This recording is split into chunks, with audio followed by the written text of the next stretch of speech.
¿Qué destino puede tener un hombre que, con una sola acción, selló el cumplimiento de una profecía milenaria y al mismo tiempo hirió al propio Hijo de Dios? ¿Fue simplemente un soldado más cumpliendo órdenes romanas? ¿O fue un instrumento elegido en los planes ocultos de lo divino? Hoy exploraremos la historia de uno de los personajes más enigmáticos del relato de la crucifixión, el soldado que clavó su lanza en el costado de Jesús. ¿Quién fue realmente? ¿Qué ocurrió con él después de aquel momento? ¿Y por qué algunos creen que su alma quedó maldita, mientras otros lo consideran un santo? Acompáñame a descubrir el oscuro final del centurión que atravesó al Salvador, el soldado anónimo. En los evangelios canónicos, el autor del acto más violento y simbólico del Calvario permanece en el anonimato. No se menciona su nombre, solo un acto. Uno de los soldados le perforó el costado con una lanza, pero la tradición posterior se encargó de darle rostro. Se le llamó Longino, un nombre que aparecería en textos apócrifos, leyendas cristianas y registros litúrgicos orientales. ¿Quién fue este hombre? Era un centurión romano, un comandante al mando de 100 soldados, endurecido por años de guerra y brutalidad.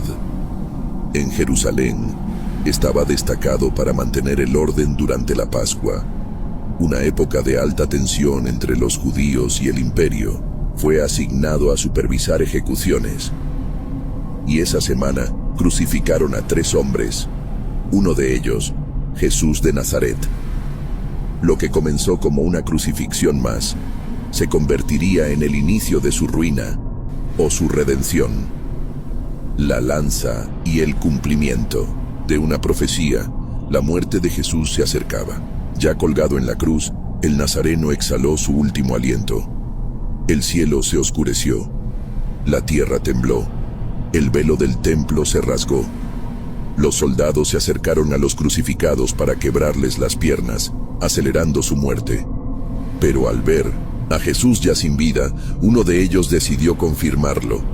De otra forma, con precisión militar, hundió su lanza en el costado de Jesús, y en ese instante brotaron sangre y agua, un detalle que ha fascinado a teólogos y médicos por siglos.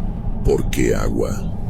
Algunos afirman que se trató de un fenómeno fisiológico post-mortem, otros que fue un acto simbólico, la sangre como redención, el agua como purificación, una señal de que incluso en la muerte, Cristo seguía dando vida. Pero para aquel soldado, ese momento fue más que anatómico, fue espiritual. Algo se quebró dentro de él, algo que no volvería a ser igual.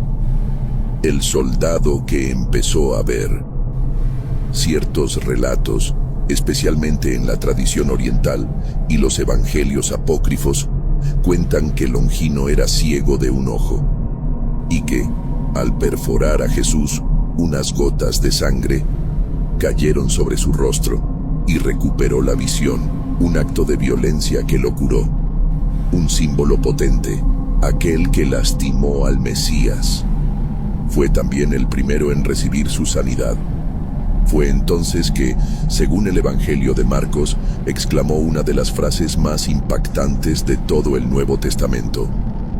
Verdaderamente, este hombre era el Hijo de Dios. No era un judío, no era un discípulo, era un soldado romano, testigo de la oscuridad, y ahora, testigo de la luz, la transformación de un verdugo. Después del Gólgota, el nombre de Longino desaparece de los evangelios. Pero su historia no termina allí. La tradición cristiana sostiene que fue uno de los primeros en convertirse al cristianismo, movido por lo que vio, por lo que tocó y por lo que sintió. Abandonó su puesto, renunció a su lealtad militar, se volvió un peregrino de la fe.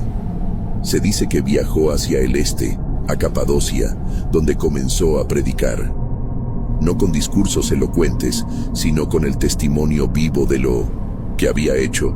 y lo que había vivido. De ejecutor pasó a mártir, de verdugo a víctima del mismo imperio al que sirvió. Fue arrestado por proclamar a Cristo como Dios. Se negó a adorar a los dioses de Roma y fue condenado a muerte. La decapitación y su leyenda. Los relatos más antiguos cuentan que Longino fue decapitado por orden del gobernador romano, convirtiéndose así en uno de los primeros mártires gentiles de la Iglesia. Pero aquí lo extraño apenas comienza. Después de su ejecución, comenzaron a circular rumores sobre su tumba. Algunos aseguraban que su cuerpo no se corrompía. Otros, que quienes oraban en su sepulcro eran sanados de enfermedades incurables. Fue entonces cuando su figura pasó del anonimato a la santidad. Hoy, la Iglesia Ortodoxa lo venera como santo. Su festividad se celebra el 16 de octubre, la Lanza del Destino. Pero hay una parte aún más enigmática de esta historia.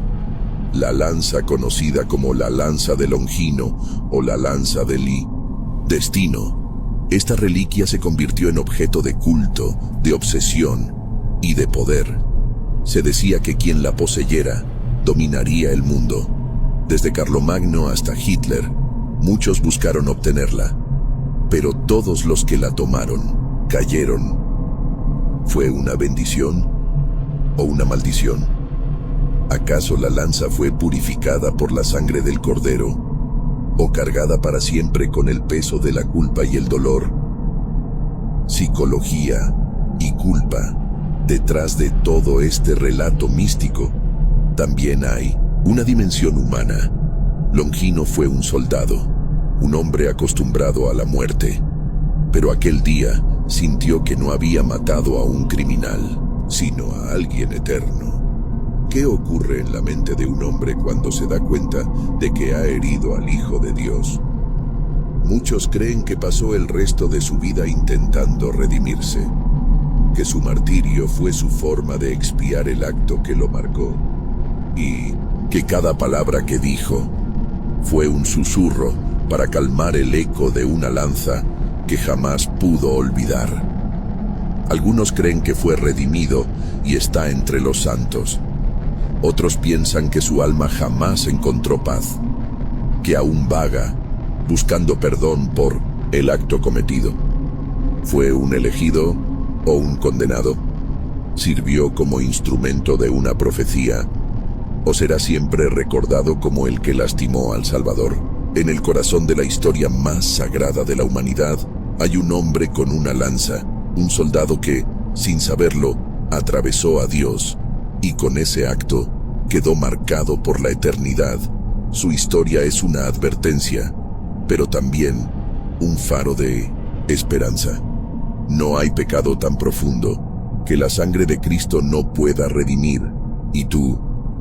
¿Crees que fue un mártir o un asesino?